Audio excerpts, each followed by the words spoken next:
Hello there and welcome to the very latest edition of the official EFL Podcast. Ahead of a monumental personal milestone, the leading scorer in League 2 joins us. It's Salford City's Matt Smith.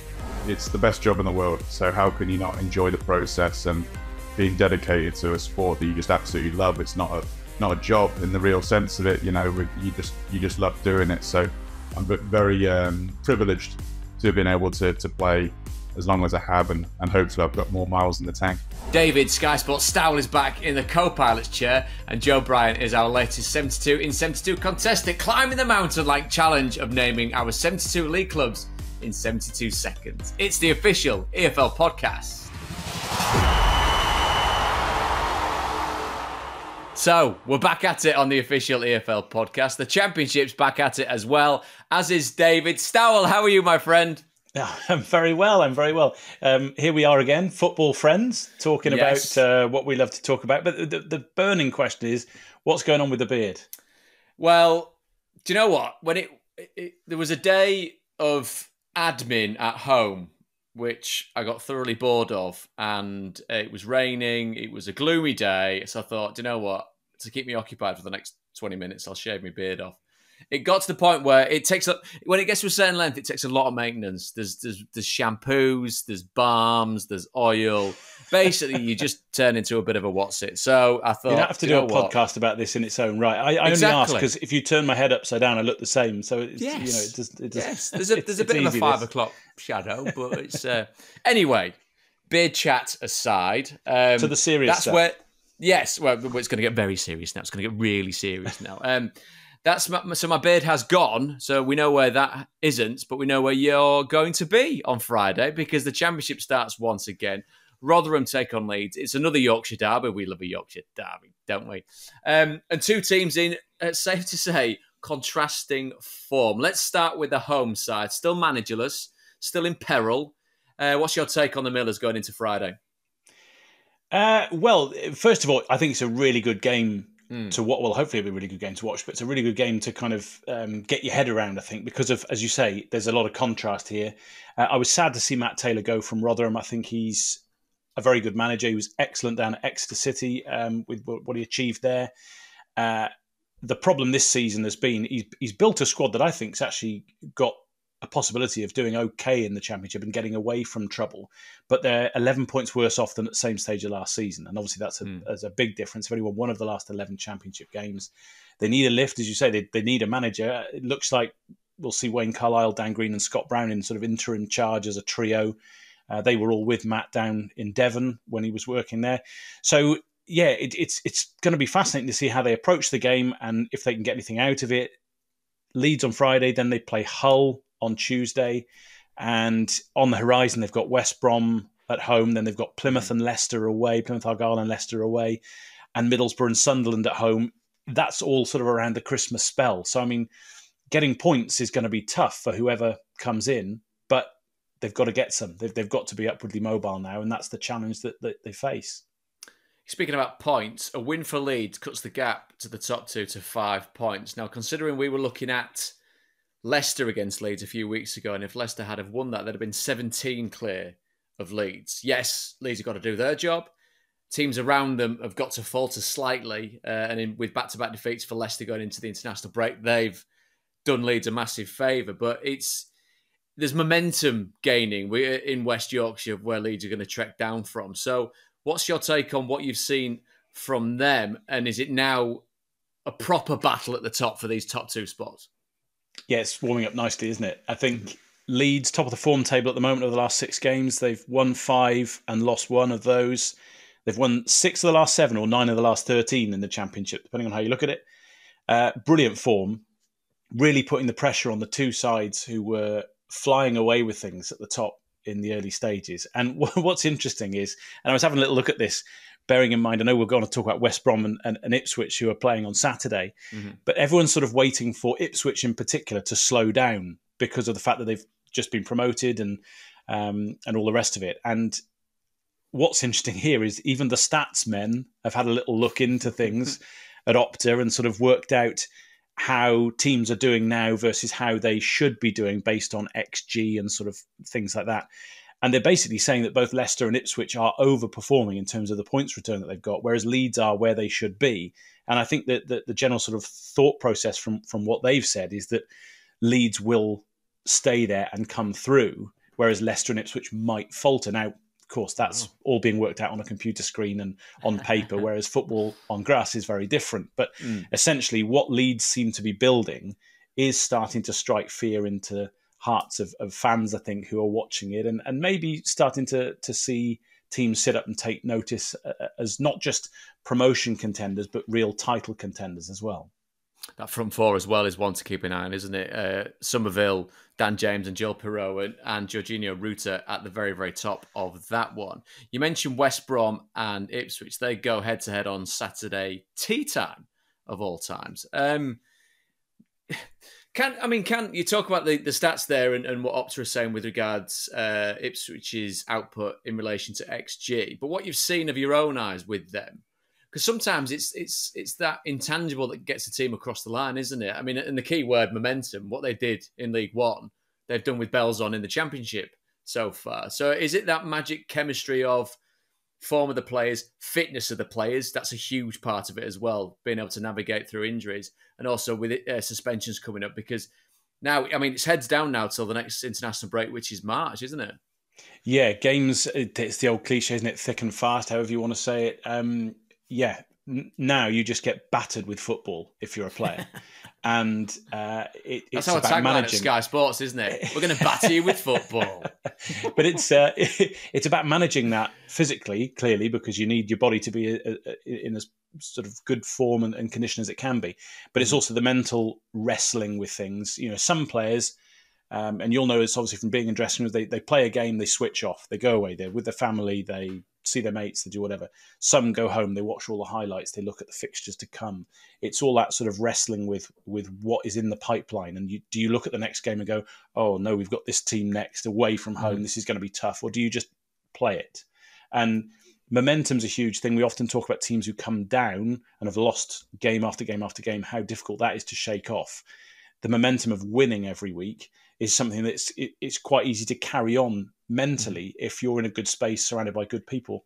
Kieran McKenna's doing a brilliant job. Yeah, a very, very good coach. I've worked with him in the past, and he's not just a very astute tactician, but he's a Superman manager.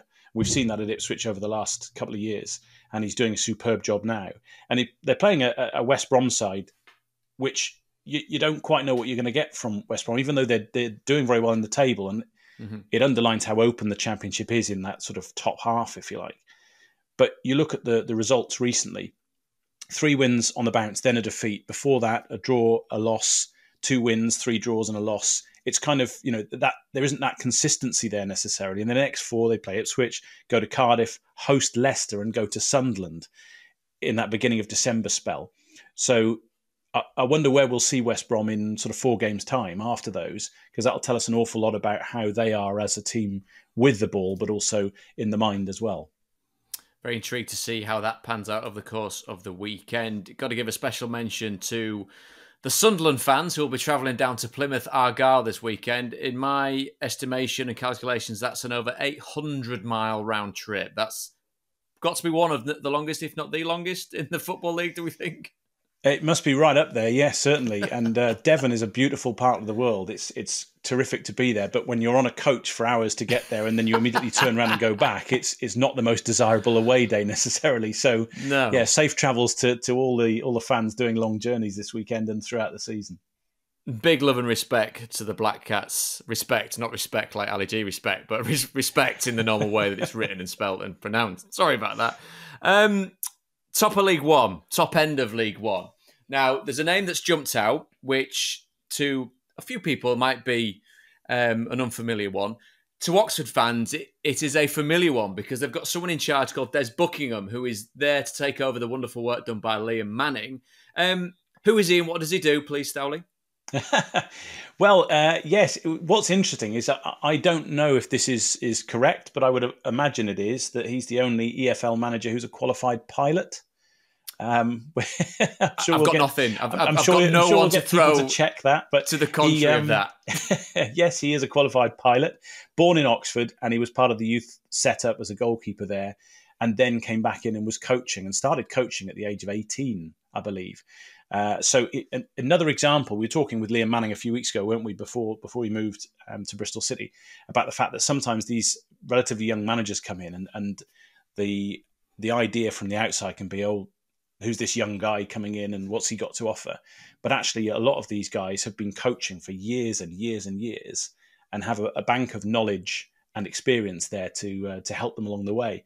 And he's been out in New Zealand. He's been with Stoke City. He's been part of the Manchester City sort of umbrella, if you like, the clubs in their umbrella. So he's been around the football world and done various different things. And here he is now with an Oxford side in a very good position, albeit in a very competitive top few spots in League One, chasing down Portsmouth, of course, who are right up there doing brilliant things under John Mousinho. So it adds another level of intrigue to the top of League One, which is bubbling along nicely with Bolton, Stevenage and Peterborough amongst the other sides who are right there. There was a big win for Blackpool as well at the weekend. Not many games going on, of course, because of all the international shenanigans. We won't get stuck into that. With Jordan Rhodes rolling back the years, Pompey up next for them. So Oxford have got a boss, Bristol Rovers haven't. Yeah, interesting position this, because we did the podcast a few weeks ago when Joey Barton was relieved of his duties, and he'd been there for 3 years. They were 16th in the table. They backed him quite well in the summer, which was obviously why they decided it wasn't working. We've given you a chance, time to go. And if you'd have asked me on that podcast, will they have someone in place by the time we do this podcast, then I would have said, well, absolutely yes. But Andy Mangan's come in and been in charge of 5 games, won 4 of them, drawn the other one. If he hasn't got the job himself, which I don't necessarily think he's going to get it, who knows, it might be proved wrong. He's certainly, if nothing else, bought the club a bit of time to really thoroughly look for their next manager and work out exactly what they want to do. The problem is, of course, if they give the job to someone else and the results go the wrong way, then people will ask, well, why did you not give it to him? But what I would say is he's done a great job of helping his career as a coach kick on, whether it's with Bristol Rovers or perhaps somewhere else. But lots of names linked with the post, Dean Holden, Steve Cotterill, people like that. Matt Taylor, of course, recently of Rotherham United, as we earlier discussed. So, yeah, it's a big appointment for them because there's a lot of potential there in Bristol. And, of course, there's another team in Bristol, Liam Manning's Bristol City now, a division above, who are potentially able to do big things. There's no reason why Bristol Rovers can't kick on from where they are and should be up with those teams at the top end of League One. Top end of League Two, Stockport won, Mansfield won, Notts County won, Wrexham lost. There was a bit of back and forth between Accrington Stanley, of course, and Wrexham with regards to ticket prices, which by the end of the game, everyone involved in Accrington was very, very happy about and made a point of telling Wrexham how well they thought they'd done in the course of that game. Such is that platform. Stockport, 12 wins out of 12 in the league. This is momentum incarnate, isn't it? It's incredible, really. And I've seen a couple of their games recently. I think they've scored 31 goals and conceded 8 goals in those 12 consecutive league wins. And it equals the record in League Two of 12 straight wins set by Luton 2002. So they go to Newport on Saturday. So we'll see if they can turn Newport County over or whether Newport County can stand strong and spoil the party.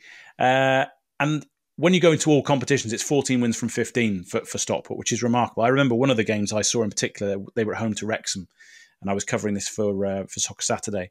And it was billed as sort of, the big two in League Two. Now, let's not go that far because there are a lot of good sides in League Two and plenty will have their say in the top of the table at the end of this season. But it was billed as a big game between the two, and it was thought it was going to be very tight and everything. Of course, Stockport won it by 5-0. Absolutely destroyed Wrexham. And Isaac Tanto Alafe was great, scored a hat-trick that day. And I remember speaking to him and Dave Chandler after the match, and they were both buzzing, not just about the result, obviously, but about the dynamic within the dressing room. And clearly that is standing them in great stead. They're really enjoying their football, and they're really enjoying themselves off the pitch together as a group. And it's shining through in these results. I mean, I don't know how long they can keep this going, but fair play to them. And just a note to that 5-0. It was interesting. I read this week about Rob McElhenney, the Wrexham co-chairman, after that game, or during that game even, sent a text message to Phil Parkinson. We often talk about managers who are under pressure. He said, I sent a message to Phil Parkinson because I wanted him to get the message when he got back to the locker room that we were still with him and that we stood by him. And you don't often get that kind of public speak from an owner to a manager to sort of reassure him. Of course, there's no reason why Phil Parkinson should lose his job, but 5-0 defeat at Stockport County, you could understand why he might be a bit stressed by all of that. So it was quite a nice touch, I thought. But Stockport, very classy, incredible. See how far they can go with that. Yeah, and all the chat, of course, when we'd looked at the Notts County Bradford City game. So when that had finished at 2:00 on Saturday, was the top three was Stockport, Wrexham, and Notts County. Now Mansfield, and we spoke to Nigel Clough the other week on the podcast. It might not be, and I say this with the greatest respect, it's a wonderful part of the world, and I've played there a couple of times. It might not have the kind of glamour and the backing of Hollywood like a Wrexham. And obviously we know about the ownership at Notts County and Stockport County respectively, but unbeaten, yet to lose, played 17 games this season in the league, yet to lose, sat second. Now, it's been a team that has aspirations absolutely of getting promoted, that's flirted with those higher reaches of the table, maybe quietly, maybe contentedly, happy to go along under the radar, because it seems, Stowell, that's exactly what they're doing. Yeah, so near and yet so far the last few years for Mansfield Town. It was interesting to see Nigel Clough backed with a new deal in the summer, and they very much like what he's doing, and he's done terrifically well. Some clubs might have said, well, you've got us so close, but you haven't quite got us there. Let's move on in a different direction. But it's nice to see a club say, actually, we like what you're doing here. Let's just push on and see if we can get up to that next level, if you like. And as you say, unbeaten, 17 games, 9 wins, 8 draws. They've won the last 5 league matches. And at home, I think in those 8 games at home, it's very tight. They've only scored 11 goals and conceded 3. They are built on solid foundations by Nigel Clough. He wants them to be sensible with the ball. And he also wants them to be sensible when they score goals. So this week, one of the big quotes around Mansfield Town was Nigel sort of saying, why do we have to see footballers celebrate goals? Why can't they just shake hands, give each other a pat on the head, and go back to the halfway line and start again? He wants them to save their energy for the actual football rather than charge around after they scored. And sort of citing players he saw as a kid, Gary Bowyer, Gary Birtles, who've won European Cups, sort of saying, they just used to shake hands and say, well done, mate, right, back we go. Back to it. It's that euphoria, isn't it, when you score a goal? But he's sort of saying, look, lads, celebrate like that at the end when you've won the game and when you've got promotion at the end of the season. So keep an eye on those celebrations. Yeah, exactly. I'm sure that was a Fast Show sketch. And the Fast Show kids, if you listen to this under the age of 30, was a sketch show from the mid to late 90s, where it was black and white. It was shake hands and sprint back to the centre circle. Of course, for celebration, perhaps if you are Barrow, currently sat 6th in League Two, Pete Wild, again, I mentioned to you about job vacancies and whenever one to just advertise managers, but he's doing a cracking job, isn't he? He is. We never want to call for managers' heads, and we never want to say about a manager, go and get him out of there, because you don't want to upset the fans who've got him as manager. But he is doing a terrific job, has done for a while. What I love about Barrow, I covered the Carabao Cup a couple of seasons back when they hosted Aston Villa, and Villa won resoundingly, as you'd expect them to do. But it's a charming club, not just in the way it's run, but in the location as well. They call it, or the chairman at the time was saying, it's a club in a cul-de-sac. You come to the end of the road and that's Barrow, and then you turn around and you go away again. In a beautiful part of the world in the lakes. Yeah, gorgeous. And they're very well run. They haven't lost at home this season. They've kept 4 straight home league clean sheets. It's another team built from the back to make sure they don't give too much away and then try and win the game at the other end. And yeah, I looked at their Christmas schedule, so the week around Christmas and New Year. And so Barrow are 6th in the league at the moment. They go to Crewe, who are 5th, just before Christmas. Boxing Day, they host Stockport, who are currently top. Then the 29th, they host Accrington, who are just below them in 7th. And on New Year's Day, they go to Wrexham. So the challenge for Barrow is, on the 1st of January, full time, where can you be in the table having played those 4 games against clubs around you? And it'll tell us a lot about Barrow. But Pete's doing a great job there, and fair play to the squad as well. They're really pulling together. Talking about doing a great job, Matthew Etherington has been installed as the permanent head coach at Colchester after a period in charge as interim. He's back in the dugout. Great to see him back at it. A point above them, Salford City. Matt Smith, leading scorer in League Two at the ripe old age of 34, from my reckon. And we're going to talk to him in just a few moments, Stowley. But broadly, is a man, is a player, is a club. There's a lot to admire, isn't there? There is, and he's now got his joint best league season goal-scoring return. I made a terrible way of saying it. It doesn't roll off the tongue, but it sounds good. Ever goal-scoring season already in the league, and we're not in December. You can arrange those words in any order you like, yes, to make it make sense. Use them as you see fit. But he's doing particularly well, and Neil Wood, as manager of Salford City, is one to keep an eye on, I think, as the years go on, because he's someone who's been brought up at Manchester United as a youth player and then as a coach, very much one of those who's observed Sir Alex Ferguson and the way he not only built his teams, but how he dealt with them in the dressing room as well. I think he's got a special something there. We've talked already about Kieran McKenna. It's obviously a great place to be a coach when you've got very good coaches around you. And we've seen that at a lot of Premier League academies over the last few years with managers and coaches really sort of pushing on. Liam Manning at West Ham, for example, various people like that. He wants to play football the right way. And I think it's always a challenge at Salford because the expectations are so high. And of course, they've gone from being the team in League Two that everyone wanted to beat because it was Class of 92 and Salford City, whereas now in League Two, there's Stockport County, who everyone wants to beat, and Wrexham, who everyone wants to beat, and Bradford, who everyone wants to beat because they're a big club. And before you know it, there are actually a lot of teams you want to beat, and you just sort of merge into the crowd, and actually that takes the pressure off a bit. And maybe that's where this season, where you can see them kicking on a little bit, they just need that consistency of results. And of course, for Matt, it will be a monumental day this weekend because the game against MK Dons will be his 500th as a professional footballer, which I think is staggering. Right, David Stowell, you can go and have a little rest because there's plenty more coming from you in due course. And of course, Matt Smith played for Fulham. Joe Bryan also played for Fulham. That was a seamless segue. He now plays for Millwall. And this is him taking our 72 in 72 challenge. Millwall, Leyton Orient, no problem. Bristol City, Bristol Rovers, Leeds, Southampton, Sheffield Wednesday, Swansea, Cardiff, Southampton, Watford.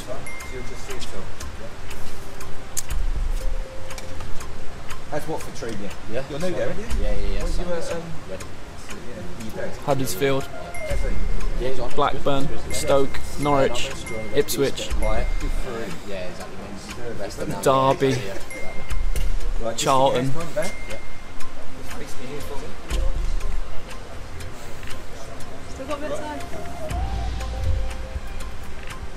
Exeter, Plymouth, Morecambe, Lincoln, Portsmouth,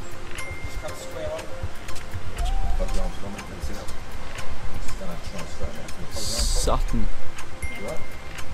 Trying to think who played in pre-season. Okay, that's time anyway. What was that, like 20?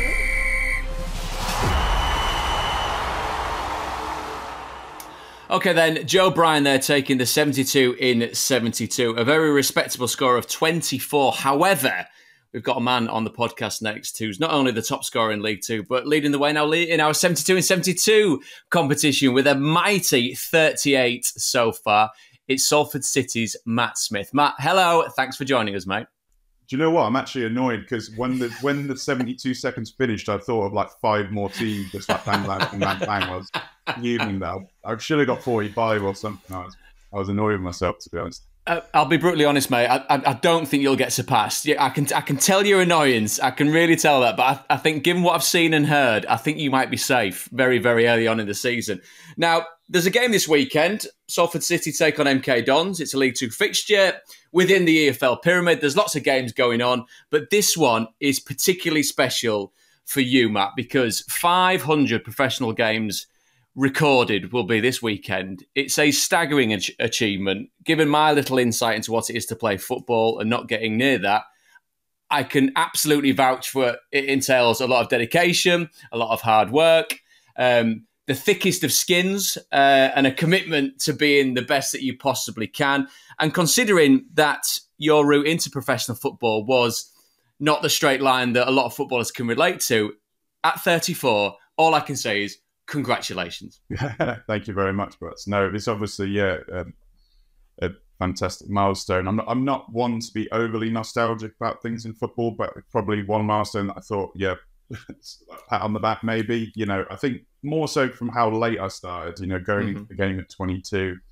Honestly, I would have snatched your end off for one professional game. If you'd have said back then, I would have got to here, I'd have thought you were a total lunatic, to be honest with you. But just like I said, just got my head down and just, it's the best job in the world. So how can you not enjoy the process and being dedicated to a sport that you just absolutely love? It's not a job in the real sense of it. You just love doing it. So I'm very privileged to have been able to play as long as I have, and hopefully I've got more miles in the tank.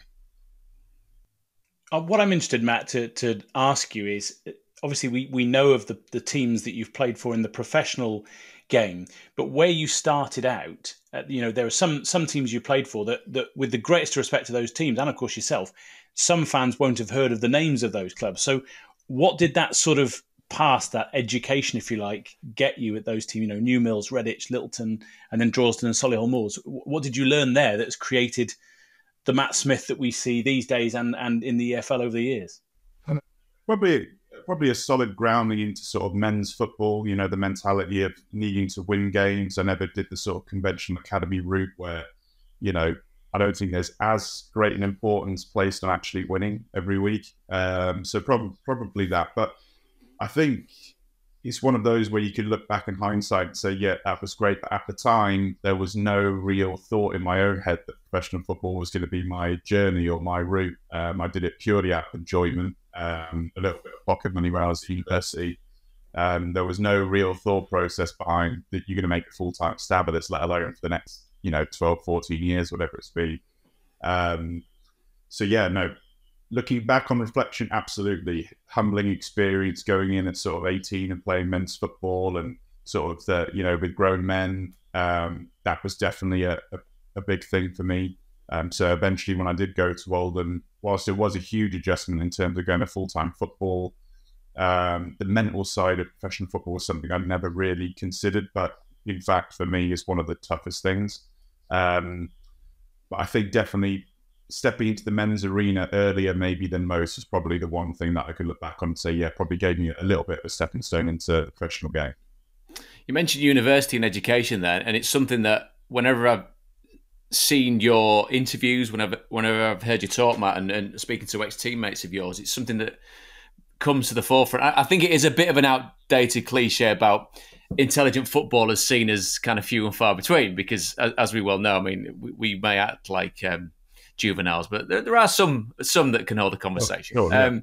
But that grounding with study, did you manage to finish those studies? Have you kept those studies going on? Have you been able to keep the old grey matter ticking over in different respects over the course of over a decade playing football?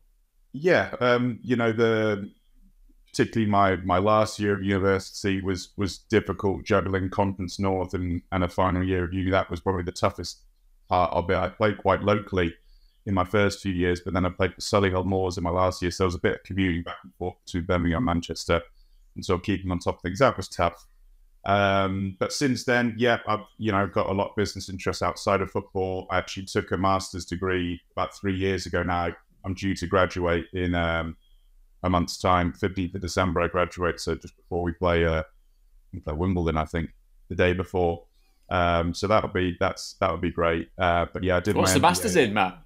It was an MBA, a Master's of business administration. Typically, they're either a 1 year full time or a 2 year part time. But Manchester were great with me. They let me take it flexibly over a 3 year period.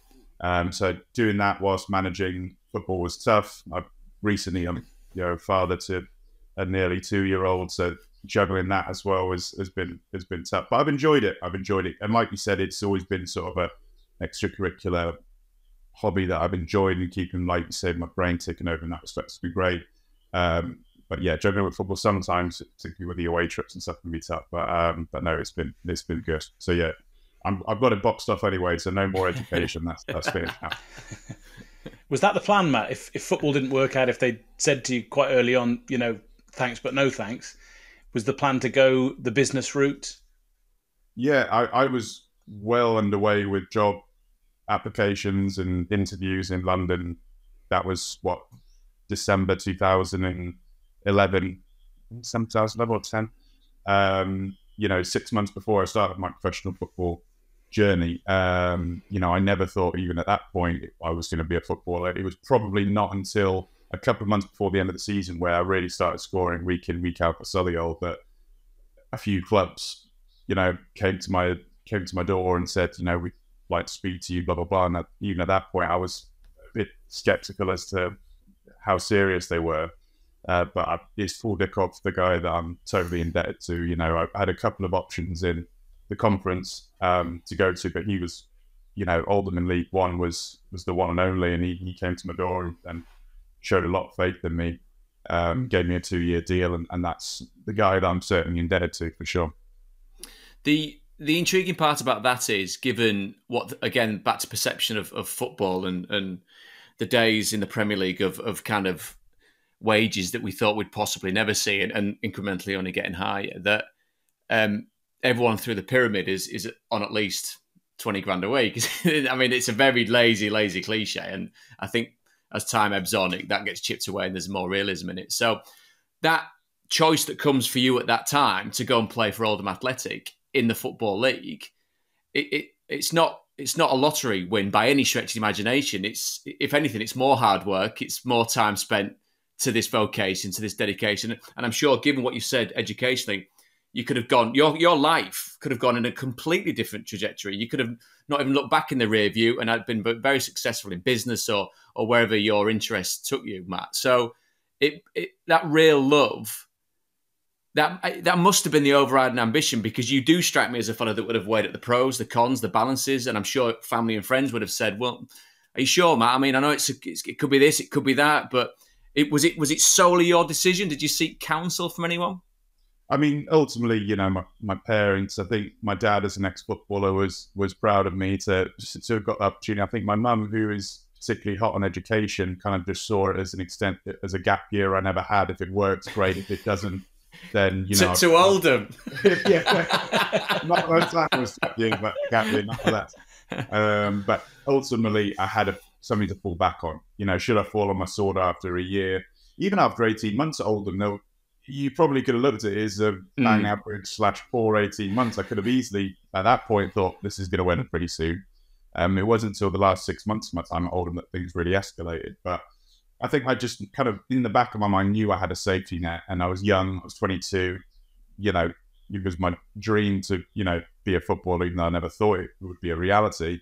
So it was kind of like a win-win. If it didn't work out, I've experienced it. If it did work out, then great. But ultimately, I always knew that kind of that business background was something I could fall back on. Should. But like you said, your life goes in a totally different trajectory. I've got lots of pals that are management consultants in London, which is kind of the thing that I was angling at the time. And I've seen their journey, and that could have quite easily been me, still living in London doing that. But yeah, obviously, taken a different path and been up north, been down south, been back up north again. So it's been amazing. Can you remember the day, or perhaps more easily the club that you were at when you felt, I've properly landed now? I am a professional footballer, and I feel that I can really make a really good go of this. I think when I signed for Leeds, Prutz will attest to this as well. It's such an incredible club, and you don't quite understand the magnitude of the club until you're in the door. and every game is an event. It's not a game. There's so much going on around the club on a game day. It really feels like, this is proper. And I think turning out for Leeds, my first season in the Championship, obviously got 13, 14 goals. That was probably the moment where I thought, I felt like there was less imposter syndrome. Maybe the first 2 years at Oldham, there was a real degree of imposter syndrome. Whereas I think as my season over the course of Leeds grew, more and more confidence, I felt a bit more at home. And I can sort of cut it at this level. And then I moved to Fulham on transfer deadline day, which was nuts. And again, that made me feel a bit more like a footballer. I did the whole transfer deadline day thing, and I was like, this is okay. I'm kind of getting this is quite cool. But I think certainly playing for Leeds, I think was probably the pinnacle of my career, and something that I'll always be really, really proud of. No, hey, never be worried, Matt, about blagging it. My God, we all do it to a certain degree. Some more than others on this podcast. But you mentioned moving to Fulham, and not only is that a wonderful place to play football, you meet very special people, don't you? Talk to me about Tom Kearney, who I saw wonderful. We did a game a long, long time ago. We had a great little montage before the game of two BFFs, really kind of dead tight, enjoying themselves in the capital. And a lot of football can be transient. You do meet people that you will A, never set eyes on again, and B, quite gladly never set eyes on again, because sometimes that's the way the dynamics work. But he looks like he's a friend for life. Yeah, no, I think like anything, you go into a dressing room, you immediately kind of spot who your people are, who you're going to be pally with, and it was probably one of them. As soon as Tom signed, I was like, we're going to be best pals. I think as well, we were both kind of new to London, both young. It was quite similar. The Fulham group at the time was quite similar in that respect. So a lot of us discovering the capital for the first time, and on similar kind of paths. So we, like I said, we forged a really strong bond. Marcus Bettinelli as well, the goalkeeper. We've all been best men at each other's weddings, so it's the strong bonds, and like you say, friends for life. It's sometimes in football you think you're going to be pally with people once you leave, and it just never materialized that whatsoever. And you think, God, we were so tight for a long time, and now we don't speak. Whereas, certainly in Tom and Marcus, they're friends like speak to, weekly. There's strong bonds, and I think, just brilliant to have in football. And you've been through a similar journey together. You talk about transfer deadline day there, and I think a lot of fans are really interested to know about the world of transfers and things. And you've obviously played for a fair few clubs in your life, but a lot of people perhaps raised eyebrows a little bit when the Salford City move came along, because you'd been, banging the goals in the Championship, and then all of a sudden you were linked with Salford, and maybe a few people weren't expecting it to happen, thought it was just a rumour, and then it did happen. So tell us a little bit about how that happened and how you sort of felt about it and how it worked out. Yeah, I think my third season at Millwall, I was just playing significantly less football. It wasn't really impacting the team in any meaningful way. And I think there was kind of like a mutual feeling in the club that if something came up, it would probably be beneficial for all parties to explore that. January came around, and there were a few sort of like grumblings of different clubs, but Salford came in very strong, offered me essentially a 2.5-year deal to be 35. And to be honest with you, my principal motivation at the time was to move back north to be with my family. I'd done the sort of merry-go-round of London, we've seen Fulham, QPR, Millwall. I was doing long distance travel back and forth to Manchester, and I had the newborn due to be born. He arrived the 22nd of January, so I signed for Millwall. I signed for Salford on the 17th. So from a timing perspective, it couldn't have been better. But I think the real interest, probably the length of contract, but primarily just to reunite my family was my main motivation. I'd prioritized my own career and my own location, so to speak, for quite some time. So I think at some point, you get to an age where, certain things become, you have to be a little bit less selfish, if you can be. I know ultimately football's pretty ruthless and you do have to be selfish, but I had an opportunity to be less selfish and I took it. And to be honest with you, I've loved every minute of being here. I've really enjoyed it. And when you play and you're impacting the team, I've enjoyed it just as much as turning out in the Championship for all those different teams. What then comes next, Matt? Because you sometimes speak to footballers that get to a certain age and they're kind of not necessarily lost, but they're looking for that next thing. Whereas, given the way that your career has gone, and it just really made me think when you said about going to Oldham and having something to fall back on, because if you go through the academy route and you come out at 17, 18, you might not have something as substantial as a degree to fall back on. You might not have something as substantial as job interviews lined up. You might have a BTEC, you might have a GMBQ. I mean, these might be outdated terms. I totally get that. But that sense of where a player goes next is slightly different in your regard, because it genuinely sounds like, and I know this is a Matt Smith loving, it'd be great if we got Tom Kearney to come in out of nowhere just to say hello, but that it genuinely seems like you'll get to a point with football where you'll leave it on your own terms, but you'll do it because you will have so many other things, and your life away from football possibly starts proper, doesn't it, with your family, with regards to your business interests, to where your next vocation lies. Are you really looking forward to that aspect? Yeah, I am. And I also, it is very intentional. I think when I got to 30, 31, and you sort of have those contract talks with clubs, and like you're treated as a bit of a fossil, and getting anything more than like a year is really tough. It's 3 months. Be happy with it. What do you mean 3 months? Christ.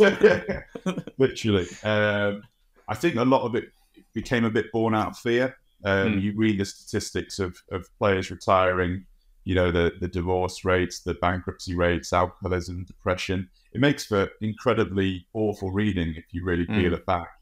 And I kind of had a few pals, not to that extreme by any means, but you kind of think, well, this looks difficult. Do you know what I mean? So I kind of really wanted to spin my plates ahead of time.